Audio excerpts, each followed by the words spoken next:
All the very best. ಇದು ನಾನು ಮತ್ತು ದಿನು ಎರಡನೇ ಬ್ರಾಂಚ್ ಓಪನ್ ಮಾಡ್ತಿರೋದು. ತುಂಬ ಚೆನ್ನಾಗಿರ್ತೀವಿ ಇದರಿಂದ. So all the wishing them all the very best. Thank you.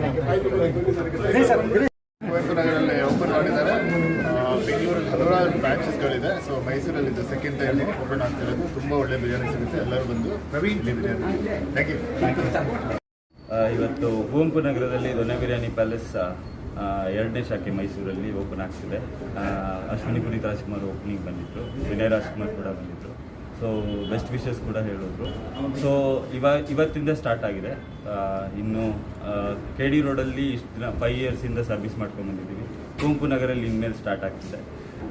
ನಿಮ್ಮ ಲವ್ ಮತ್ತು ಸಪೋರ್ಟ್ ಹೀಗೆ ಇರಲಿ ಅಂತ ಹೇಳಿ ಕೇಳ್ಕೊತೀನಿ. ಅಶ್ವಿನಿ ಪುನೀತ್ ಅವ್ರ ಕಸಲಿಗೆ ಕಾರಣ ಏನು ಸರ್? ಪುನೀತ್ ರಾಜ್ಕುಮಾರ್ಗೆ ಬಿರಿಯಾನಿ ಅವರ ಫೇವರ್. ನಮ್ಮದು ಎಲ್ಲ ಹೋಟೆಲ್ಸ್ಗೂ ದೊಡ್ಡ ಮನೆಯವರು ಯಾರು ಒಬ್ಬರಾರು ಇರ್ತಾರೆ. ಶಿವಣ್ಣ ಮೇನ್ ಬ್ರ್ಯಾಂಡ್ ಮೇಲೆ ಇರೋದು. ಇವತ್ತು ಅಶ್ವಿನಿ ಅಕ್ಕ ಬಂದಿದ್ದಾರೆ. ನಮಗೆ ಖುಷಿ. ಅವ್ರ ಮನೆಯಿಂದ ಒಂದು ಆಶೀರ್ವಾದ ಸಿಕ್ಕಿದ್ರೆ ನೆಕ್ಸ್ಟ್ ನಮಗೂ ಒಂದು ವಿಶಸ್ ಅಂತ. ವರುಣ್ ಗೌಡ. ಅಶ್ವಿನಿ ಪುನೀತ್ ರಾಜ್ಕುಮಾರ್ ಖುಷಿ ಇದೆ ಸರ್.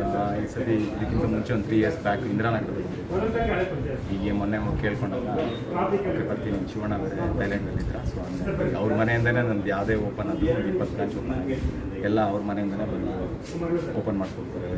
ಅಶ್ವಿನಿ ಅಕ್ಕ ಇರ್ಬೋದು, ಇಲ್ಲ ವಿನೋದ್ ಇಲ್ಲ ಶಿವಣ್ಣ ರೆಗ್ಯುಲರ್ 15 ಔಟ್ಲೆಟ್ ಶಿವಣ್ಣನೇ ಓಪನ್ ಮಾಡಿಕೊಟ್ಟಿದ್ದಾರೆ. ಸಪೋರ್ಟ್ ತುಂಬ ಚೆನ್ನಾಗಿದೆ ಸರ್. ಬಿರಿಯಾನಿ ತಯಾರಿಗೆ ಏನಾದರೂ ಓಪನಿಂಗ್ ಆಫರ್ಸ್ ಓಪನಿಂಗ್ ಆಫರ್ಸ್ ಅಂತ ಏನಿಲ್ಲ, ಪ್ರೈಸೇ ಕಮ್ಮಿ ಇದೆ. ಸುತ್ತಮುತ್ತ ಯಾವುದೂ ಅಷ್ಟು ಕಮ್ಮಿ ಇಲ್ಲ ಬಿರಿಯಾನಿ. ನಾನು ಅಬ್ಸರ್ವ್ ಮಾಡಿದೆ, ನೋಡಿದಂಗೆ ಅಷ್ಟೇ ಸರ್.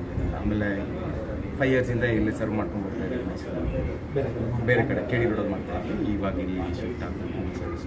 ಬೇರೆ ಕಡೆ ಮಾಡೋ ಪ್ಲಾನ್ ಇದೆ? ಬೇರೆ ಮೈಸೂರಿಲ್ಲ, out of Bangalore, Karnataka overall Gokak ಮಾಡ್ತಾ ಇದ್ದೀವಿ, ಮೂಡುಬಿದಿರೆ ಮಾಡ್ತಾ ಇದ್ದೀವಿ, ಮ್ಯಾಂಗ್ಳೂರು ಮಾಡ್ತಾ ಇದ್ದೀವಿ. ಬೆಂಗಳೂರಲ್ಲಿ ಆಲ್ರೆಡಿ ಒಂದು 10 ಹೋಗಿದೆ.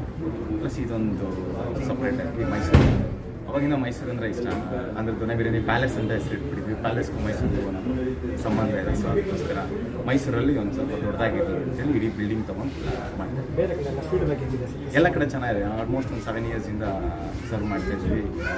7 ಇಯರ್ಸಲ್ಲಿ ಒಂದು 2 ವರ್ಷ ಲಾಕ್ಡೌನ್ ಗಿಕ್ಡೌನ್ ಅಂತಲೇ ಸ್ಟಾಪ್ ಆಗಿತ್ತು. ಅದಾದಮೇಲೆ ದೊಡ್ಡ ಮನೆ ಅವರ ಆಶೀರ್ವಾದ, ಅವ್ರದ್ದು ಸಪೋರ್ಟು, ಶಿವಣ್ಣನ ಸಪೋರ್ಟು, ಅಶ್ವಿನಿ ಬೆಂಗಳೂರಲ್ಲಿ ಸಪೋರ್ಟು, ಒಂದು 20-22 ಬ್ರಾಂಚ್ ತನಕ ಬೆಳ್ಕೊಂಡ್ಬಂದಿದ್ದೀವಿ ಸರ್.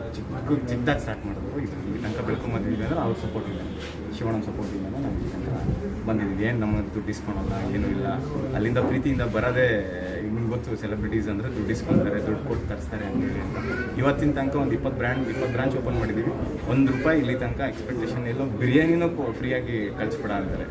ಆ ಥರ ತುಂಬ ಕಮ್ಮಿ ಇವಾಗಿಂದ ಇದರಲ್ಲಿ. ಎಲ್ಲ ಮಾರ್ಕೆಟ್ ಗೊತ್ತಲ್ಲ ನಿಮಗೆಲ್ಲರೂ, ಸೆಲೆಬ್ರಿಟೀಸ್ ಅಂದರೆ 1 ಲಕ್ಷ 2 ಲಕ್ಷ, ಸೀರಿಯಲ್ ಆರ್ಟಿಸ್ಟ್ಗಳೇ 2 ಲಕ್ಷ ಎಲ್ಲ ಕೇಳ್ತಾರೆ. ಅಂಥದ್ರಲ್ಲಿ ಅವ್ರು ದೊಡ್ಡ ಮನೆಯವರು ಅವ್ರ ಟೈಮ್ನ ಹೋಲ್ಡ್ ಮಾಡಿ ನಮಗೋಸ್ಕರ ಬೆಂಗಳೂರಿಂದ ಮೈಸೂರಿಗೆ ಬರೋದು ನಮ್ಮದು ಭಾಗ್ಯ ಅಂತ ಅಂತೀವಿ ನಾವು. ಯಾವುದು ಸರ್ ಏನೆಲ್ಲ ರೆಸಿಪೀಸ್ ಸಿಗುತ್ತೆ ನಿಮ್ಮ? ಚಿಕನ್ ಬಿರಿಯಾನಿ, ಮಟನ್ ಬಿರಿಯಾನಿ, ಎಲ್ಲ ಒಂದು ಸ್ಟಾರ್ಟರ್ಸು, ನಾರ್ಮಲ್ ನಾಟಿ ಸ್ಟೈಲಲ್ಲಿ ಏನೇನು ಸಿಗುತ್ತೆ ಎಲ್ಲ ಮೀಲ್ಸ್ ಸ್ಟಾರ್ಟ್ ಮಾಡಿದ್ವಿ. ಕಸ್ಟಮರ್ಸ್ ಏನು ಅಪೀಲ್ ಮಾಡ್ತಾರೆ ಸರ್? ಮನೇಲಿ ಮಾಡಿರೋ ಫುಡ್ ಥರನೇ ಇರುತ್ತೆ. ಅದಕ್ಕೋಸ್ಕರನೇ 5 ವರ್ಷದಿಂದ ನಾವು ನೀಟಾಗಿ ಸರ್ವ್ ಮಾಡ್ಕೊಂಡು ಬಂದಿದ್ವಿ. ಯಾಕಂದರೆ ಬೆಂಗಳೂರು ಬ್ರ್ಯಾಂಡ್ಗಳು ಮೈಸೂರಲ್ಲಿ ಬಂದು ಸರ್ವೈವ್ ಆಗೋದು ತುಂಬ ಕಷ್ಟ. ಯಾಕಂದರೆ ಇಲ್ಲೇ ಬಿರಿಯಾನಿ ಅಂದ್ರೆ ಮೈಸೂರು ಅದರದ್ದೇ ಆದಂಥ ಒಂದು ರೆಸಿಪಿಗಳು ಅವಾಗಿಂದ ಸರ್ವ್ ಮಾಡ್ಕೊಂಡು ಬಂದಿದ್ದು. ಆಲ್ಮೋಸ್ಟ್ ದೊಡ್ಡ ಲೆಗಸಿಗಳು ಉಳಿಸ್ತಾ ಇದ್ದಾರೆ 50-60 ವರ್ಷದಿಂದ. ಅವ್ರಗಳ ಮಧ್ಯೆ ನಾವು ಇಲ್ಲಿ ಬಂದು ಬೆಂಗಳೂರಿಂದ ಸರ್ವ್ ಮಾಡಬೇಕು ಅಂದರೆ ಟೇಸ್ಟ್ ಚೆನ್ನಾಗಿದ್ರೆ ಅಷ್ಟೇ ನಿಲ್ಲಾಕೋದು. Timings sir? ಟೈಮಿಂಗ್ಸ್ ಬೆಳಿಗ್ಗೆ 11 to 11 ಇರುತ್ತೆ ಸರ್ ಎವ್ರಿ ಡೇ. ಸಂಡೇ ಮಾತ್ರ ಬೆಳಿಗ್ಗೆ 7 o'clock 11 o'clock.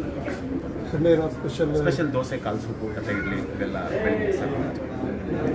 Thank you sir. Thank you sir. Sachin